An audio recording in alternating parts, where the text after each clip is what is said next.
Welcome to the Voice of Hope, where bold leaders and healers share how they're building hope, not just talking about it. I'm Dr. Ken Huey. Let's meet the changemakers transforming lives from the therapy room to the boardroom. Welcome to the Voice of Hope. Today's guest is Lynda Monk, author of The Adoptee's Guide to Healing, Wholeness, and Growth. She's a registered social worker and the director of the International Association for Journal Writing. She has spent decades helping people heal through reflection, resilience, and personal growth. Lynda, we're very glad to have you. Thank you. Yeah, thanks for having me. I'm excited to be here. And thanks for your amazing show that you do, Ken. Oh, I appreciate that very much. Yeah. So it's always fun to talk to a fellow adoptee. I don't know how it is for you, but the very first time I'd entered the field, and you work with so many adoptees with trauma, and so that becomes kind of a subset of the population. And I went to a conference where it was just tons of adoptees, and it was like, holy cow, I'm with my people. And there was just a different level that you could go to about certain things relative to identity and stuff like that. I'm wondering if you had a similar experience ever. Yeah, definitely. In fact, it's been happening more since this book coming out. I realize I haven't really talked a lot about my experience as an adoptee until writing this book. So now I'm in all of these different conversations and really touched by the diversity of our experiences. And also how we've often held our stories quietly inside of ourselves without really maybe being met with a lot of understanding or compassion. So I definitely had that experience. I'm having more and more of them, and it's helping me actually come into more understanding of my own experience, which is really interesting after all these years. I'm 56 and was adopted as an infant. So new insights are coming, which is amazing. Absolutely. I'm 59 and same thing, adopted as an infant. Personal search 30 years ago or so, and become friends with my biological parents, even though I'm very close with, well, my dad passed away here a while ago, but yeah, it's been quite a journey. Well, okay. So as an adoptee yourself, was there a moment that you realized your personal story could be part of the healing of others? Yeah, I think it came early when I was going through my training as a social worker, and I knew as a teenager I wanted to be a social worker and kind of stayed that course. And I would work with lots of families who were broken families, young people who were in foster care, was meeting fellow adoptees.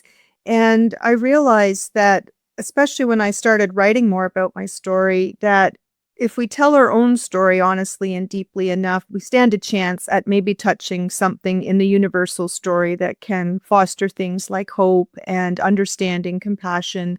I've used journaling a lot as my own healing tool, not just as an adoptee, but to prevent burnout as a social worker and so forth. That private story in the pages of my journal, that if I took a little bit of a leap of faith and started communicating it through writing and speaking elsewhere, that it could stand a chance of helping other people. I would get that feedback, how people could relate, how they felt inspired, and it really encouraged me to be a little more earnest with trying to tell my own story. Absolutely. Many adoptees kind of carry silent questions about identity, about belonging. You think people misunderstand or don't know about that journey? I think, it's universal. I think it's human to care about our identity, to care about things like belonging, lovability, being enough. That's not unique to being an adoptee. I think it's part of the human experience. But there's extra layers as an adoptee because quite often we don't know the answer to those questions. We might not know where we come from or what our ancestry is or anything about why we were given up for adoption in the first place. So there's a lot of missing pieces to the story, and therefore that deep hunger to maybe want to fill in with some answers. So our whole sense of being a whole self isn't just what's happening in the moment, but it's linked to where we come from, what we've experienced, and wanting more information about that, I think, is a understandable and very primal instinct. Mm. You spent years helping people heal through journaling. You've made an emphasis there. Well, why Mhm. does it that writing unlocks emotions that talking might not? Well, it accesses different parts of the brain. For one, we can access different emotional centers in the brain through writing. It's also something that can be very instinctive. We can get what's on the inside out. We can use language and story. We can really work at telling the truth of our experiences without having to censor or be judged. When we're talking, there's an active listener, or there's someone present. We're talking to somebody. When we're journaling, we're really talking to and with ourselves. We're having a conversation with ourselves about our life, about our questions, our vulnerabilities, our hopes, our dreams. And that's a very powerful conversation to have. And when we do it often enough, we come into new insights. We're not just journaling about what I know, we're journaling about what we wonder about. And we can find new insights, new answers, lots of aha moments. We're using language to help process emotions, we're processing memories. We're really authoring our own lives. We're not just passive observers of it, but we are intentionally going to the page to develop ourselves. And that decision really influences a lot of other outcomes. I think we get more empowered, more confident. We can come into, I'm trained in narrative therapy as well as journal therapy and other expressive arts. And we can come into what's known as a thicker version of our story. And that matters. There's a term called restoring, and I'm sure, it's very popular in the trauma field, where we can't change what's happened to us, but we can change how we tell the story about what's happened, including our experiences as an adoptee. So, for example, this idea of thicker or thinner story, a thin story might be I was abandoned. That can be a common thing we might say or feel as an adoptee, or I wasn't wanted, or I was given away, I was relinquished. This language that can really have a very heavy feel to it and also be very painful and wounding. It might be things like I'm damaged or I don't belong, or just these quiet scripts that might be running as an adoptee. And when we start to use our journal, we can come into thicker stories that are more supportive of our strength, of our resilience. So instead of being something like I'm abandoned, we can talk about I experienced abandonment, or I experienced being separated from, let's say, my mother at birth. But we can come into our strengths as well. Who am I because of that? What have I experienced? What strengthened me? And begin to see who we are in a more full lens. Adoptee isn't the only thing we are. It's one experience we've had, and we're lots of other things too. That identity comes with us through our life, but so do many other things. So it just helps us really see the wholeness of our experience, and that strengthens us from within. If I can say a centeredness to the way that you present, Lynda, some of the angst that can come from many adoptees doesn't seem present. Is that a change for you? Was it different when you were younger?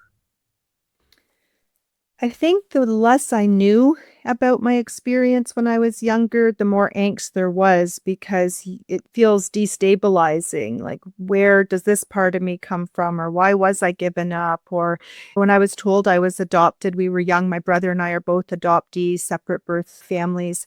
And we were like 6 and 4 when we were told we were adopted. And it was a very simple story. We were told that we had other mothers that couldn't keep us, and now our parents got to be our parents. And then we were told not to tell anybody. So right away, there was an element of secrecy. And anytime there's secrecy, there can be a lot of unanswered questions. There can be shame. There can be a lot of confusion. And I think that's true for many adoptees' experiences. There can be this silence, this shame, this missing piece. And all of that can feel just destabilizing. And so when I was younger, I think I felt a bit more of that angst. Like when my birthday would come, I always wondered, where is this other mother? Is she thinking about me the way I'm thinking about her? As I moved into my early education and career as a social worker, I started learning a lot more about early trauma wounds. I learned more about how adoption can be a trauma wound. I hadn't really thought of it that way. I just thought of it as part of my experience, but I started to gain a bigger understanding of what that really meant, and just became more and more curious about it. So I've always gravitated towards just trying to see the good that can come from the difficult things in our life. And even when I met my birth mother, I was really open to learning more about what her experience had been as a young woman who was forced to give up her baby, as were many other young Catholic girls in the era I was born in, the late 60s. And I just really always tried to have a lot of compassion for myself, for her, for my adoptive parents, lots of curiosity, not come to assumptions or conclusions too quickly. When I first found my biological mom after many years of waiting for it to be my turn for a search, she didn't want to meet. And that was really painful. I was 30 by then, around there. And I'd been waiting since my early 20s for my turn for a search. And right away, I could kind of felt that sense of rejection again. And that was very destabilizing and very difficult. But I thought, I don't know about her experience. I don't know what her story is. I don't know why this is something she can't or won't do. So I tried not to catastrophize it and just stay calm and centered inside to navigate it. So I think the steadiness comes from years of journaling. Instead of overreacting or catastrophizing or reactivating a lot of difficult emotions, I've gone to the page over and over again to process my feelings, to be with what is, to come back into my own center, to reassure myself. And that has companioned me through all these different experiences as an adoptee, as a mother, as someone who I have two parents, my adoptive parents, who are in my heart my real parents. My dad died of Alzheimer's. My mom has late stage Alzheimer's now. So as for all of us in our lives, there's these losses and gains and grief and self-development over the years. And I think when we have a companion practice like journaling or anything else that helps us stay tethered, to our own capacity, our own inner resources, our own hope, we can deal with what's coming. And it's not just one moment in time. As we all know, our lives are many moments, and some of them are beautiful and some of them toss us off into deep, painful places, and we have to keep coming back. And journaling for me is a way of coming back. I have said for many years now that a pro-adoption, and yet adoption is a trauma. There's no way around it. There's a certain respiratory rhythm and a heart rate and a voice that you listen to for all this time in a womb. And that thing that's most comforting is gone for me from the moment that I was born. And now it's all changed. I don't remember that trauma, but it's trauma and it played out in various ways in my life. Okay, so someone carrying that kind of trauma and abandonment, those wounds, whatever level they are, where does healing usually begin?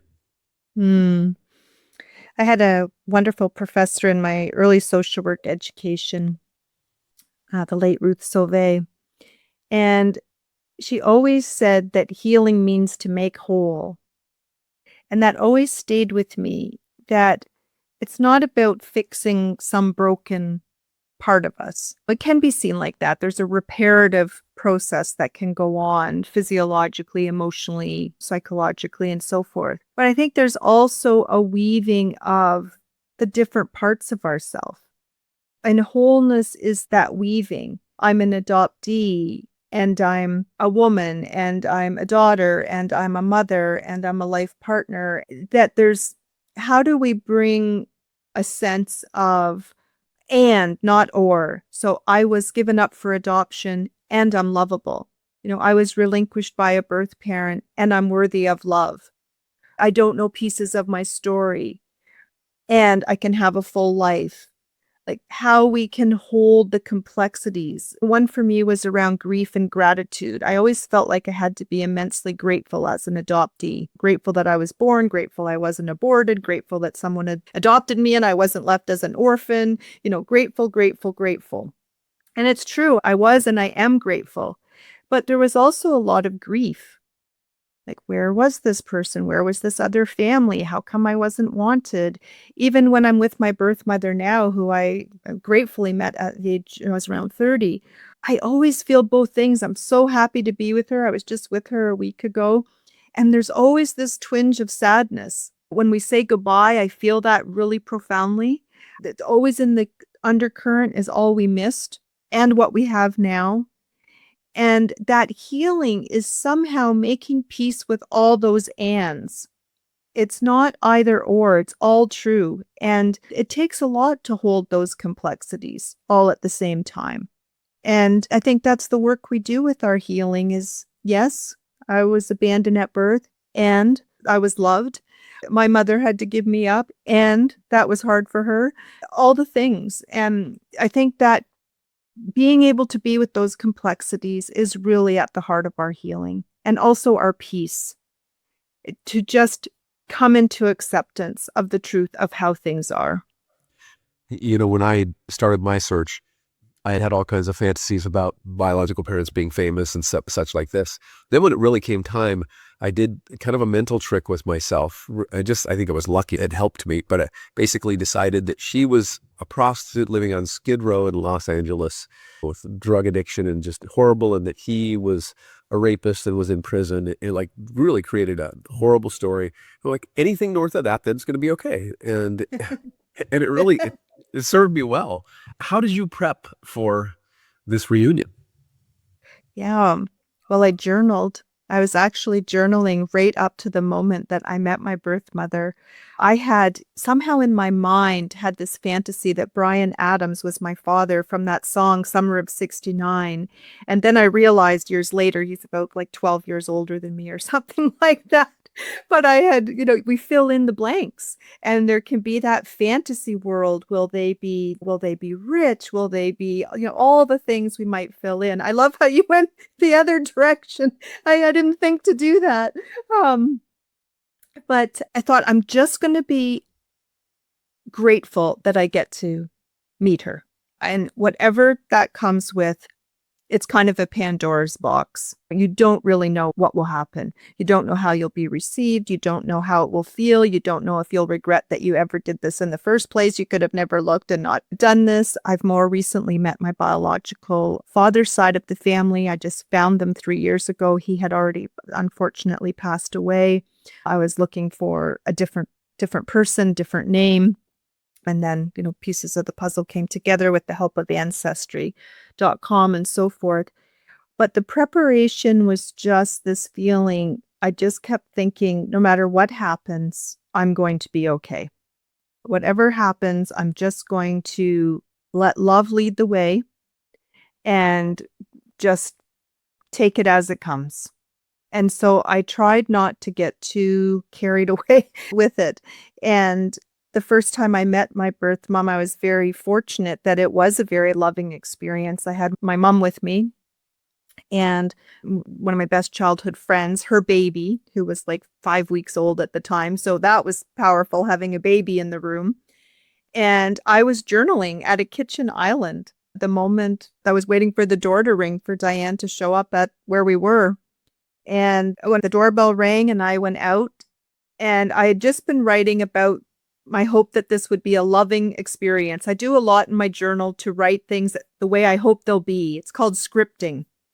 So I'll write about, I'm so happy and grateful now that I've met my birth mother and everything's fine. So I write as if how I want it to be. I'll write my week like that, my goals for my year, from my birthday. I always write, I'm so happy and grateful now that whatever it is I'm hoping will happen, as if it's happened. So I did that for meeting my birth mother. And when I walked out on the front porch to meet her, the first thing she did was tell me that she loves me. And I'd been writing about how I hope we can just lead with love. And she traced my ears with her fingers, counted my fingers like you would with a baby, only I'm a 30-year-old woman standing in front of her. And I just knew in that moment that no matter what happens, it's going to be okay, because love was sort of leading the way and the rest would come to be. So I just prepared with a great sense of optimism and hopefulness and found that's helpful. Yeah, I always try to encourage people that are going to do a search to do the work you need to, so that you approach it not from a place of neediness, but openness and love. You don't have to have this relationship go perfect, that you're not trying to fill some gaping hole in your chest. This is easier said than done, because I had quite a hole in my chest that actually was healed within moments of meeting my biological mother. So here I say this, but it's hard to do, but try to get to that place and there's a better chance for it to turn out well. Okay, so I don't need to tell you about this, but what I am curious about is, here we finish this conversation and it's gone directions that maybe we didn't plan, but what's one truth about identity and healing, belonging? What would you hope somebody would take from listening to this conversation? Well, At this age, one of the things I've grown to appreciate is what it means to actually belong to myself. There's a lot of parts of ourself that we give away hoping other people will do this or that, a parent, a birth parent, a partner, a child.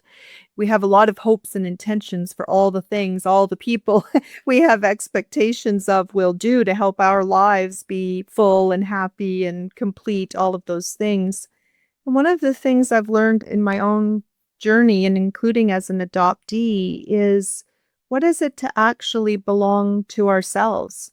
What is it to not abandon myself? What is it to be open and honest about what I need, how I meet those needs? And it's courageous to be willing to take 100% responsibility for ourselves and our lives. And not that doesn't require other people, but sometimes I've found the hardest person to hold a view of compassion with has been myself. And I have found that being with these themes of identity, belonging, loss, grief, it's a constant call back to, well, what does it mean to be compassionate and loving with myself? And that question has ongoing answers over time. So I would really invite people to be willing to explore their own experiences, be willing to write about them, think about them in the most compassionate, non-judgmental, self-loving ways we possibly can. And that is big work that we do. That sounds easy enough, but it's a deep commitment to ourselves and our own well-being and our own healing and growth as adoptees and as human beings. So I would say it's a worthy journey to take. Lynda Monk, author of The Adoptee's Guide to Healing, Wholeness, and Growth. Thank you for the work that you do, the way that you approach these interactions. I really have enjoyed spending some time together. Thanks. Thank you. Thanks for joining us on The Voice of Hope. If you were inspired, share the light. And remember, hope's not just a feeling, it's a force. We'll see you next time.